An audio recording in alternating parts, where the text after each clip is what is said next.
nafasi na mimi niweze kuchangia katika wizara yetu hii pendwa ya mambo ya ndani, ambayo ndio muhimili kwa kweli wa mambo yetu yote, kwa sababu bila amani, bila usalama, hakuna jambo lolote ambalo linaweza likafanyika. Mheshimiwa Mwenyekiti, nimshukuru mbunge mwenzangu ambaye amemaliza, ametengeneza roadmap nzuri sana. Na jambo la kwanza anasema tuwatie moyo vyombo vyetu vya ulinzi na usalama. Na mimi niseme tunaanza kumtia moyo Amiri Jeshi Mkuu. Mheshimiwa Mwenyekiti, kwa mujibu wa katiba yetu ya Tanzania, mwanajeshi ni askari yoyote aliyoajiriwa kwa muda maalumu au wa kudumu katika vyombo vyetu vya Jeshi la Ulinzi, Jeshi la Magereza, Jeshi la Polisi, Jeshi la Kujenga Taifa. Kwa hiyo hawa wote ni vyombo vyetu vya ulinzi na usalama. Kwa hiyo Amiri Jeshi Mkuu ni Rais wa Jamhuri ya Muungano wa Tanzania. Mheshimiwa Mwenyekiti, tuna kila sababu ya kuanza kumtia moyo na yeye. Na kabla sijaenda mbali sana, niwashukuru sana kwanza askari wetu, polisi wetu, wanafanya kazi kubwa tunafahamu. Na siku moja hapa niliwaambia Watanzania, ukimwona askari bwana yupo anasikia kiu nini, wewe mpe tu hela ya maji, kazi iendelee. Kwa sababu kwa kweli wanajitoa kwa kiasi kikubwa kwa ajili yetu. Na siku moja nilikuwa naangalia clip moja ya wenzetu jirani zetu ambao mheshimiwa amesema hapa, gari yao ya polisi ilikuwa imepinduka. Wale wakawa wamekusanyika pale wenyewe, wale wanaosema wao ni wajanja wana akili kubwa, wanasema hawa tusiwatoe kwa sababu wao wanatufuatilia usiku. Hao wenzetu nchi nyingine jirani yetu. Sasa kwa sababu jirani huwezi kuchagua, basi na sisi tunamshukuru Mungu kwa kutupa majirani hao, tutaendana nao. Na tutajipanga kupambana, na tutajipanga kushirikiana nao. Pale watakapotaka ushirikiano wa amani, tuko tayari kushirikiana nao, lakini pia hatutawaruhusu majirani zetu kuvuruga amani ya taifa letu.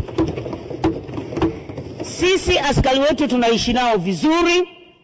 Tunajua zipo changamoto ndogo ndogo. Ndugu zangu wa Tanzania, nichukue fursa hii kuambia, changamoto tulizonazo bado hazijafikia hatua ya sisi kutoheshimiana wala kufika mahali kuhatarisha amani na usalama wa taifa letu.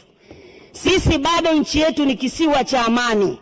Hapa tumezungukwa, hata hao wanaotutukana wakipata matatizo wanategemea wakimbilie Tanzania.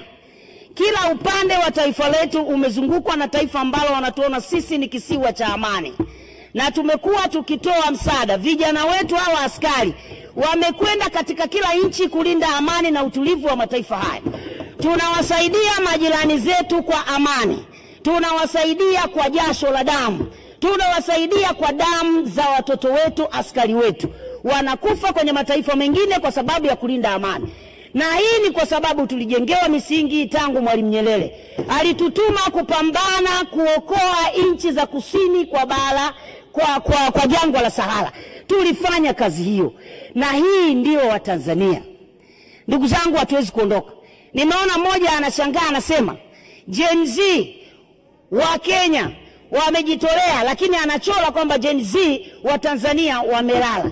Tunataka tuambie vijana wetu wamejengwa katika misingi ya baba zao. Like father, like son. Tumewafundisha vijana wetu uzalendo, ujasiri, uhodari, na tumewafundisha pia kutafuta fedha, si kwa kutukana watu, kuuza maneno kwenye mitandao.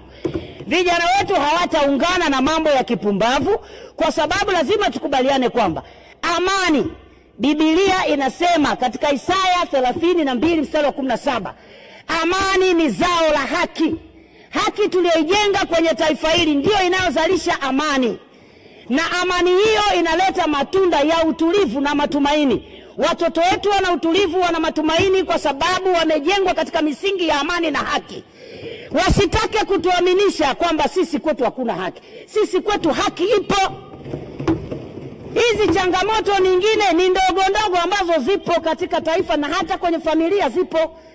Baba na mama mnaweza mkagongana, ni changamoto zipo. Rais wa Jamhuri ya Muungano wa Tanzania amesema kama kuna changamoto sema ili tusaidiane, na amekuwa ni rais msikivu. tuliposema amechukua hatua, amefanyia kazi. Sasa ndugu zangu, tunawaomba sana ndugu zetu, nyinyi Kenya ni majirani zetu, tunawaheshimu, tunafanya na nyie kazi, tunaomba sana. Lakini nimewaza sana usiku, nikasema kwani hawa wana shida gani? Mmoja ameuliza akasema, hivi nyinyi wa Tanzania, sisi tunapiga kelele, tunasema, tunawatukana, mpo kimya, mna mpango gani? Mnataka kutuloga? Nikagundua lipo tatizo kubwa sana la afya ya akili katika taifa hili. Ni washauri bure, sio dhambi. Sisi wenzenu CAG wetu, yule auditor general, wenyewe mna auditor general wenu wa Kenya, amefanya uchambuzi wa swala la afya ya akili nchini, na tunatengeneza mekanizimu ya kusaidiana. Kwa hiyo wakati mwingine unapomkuta mama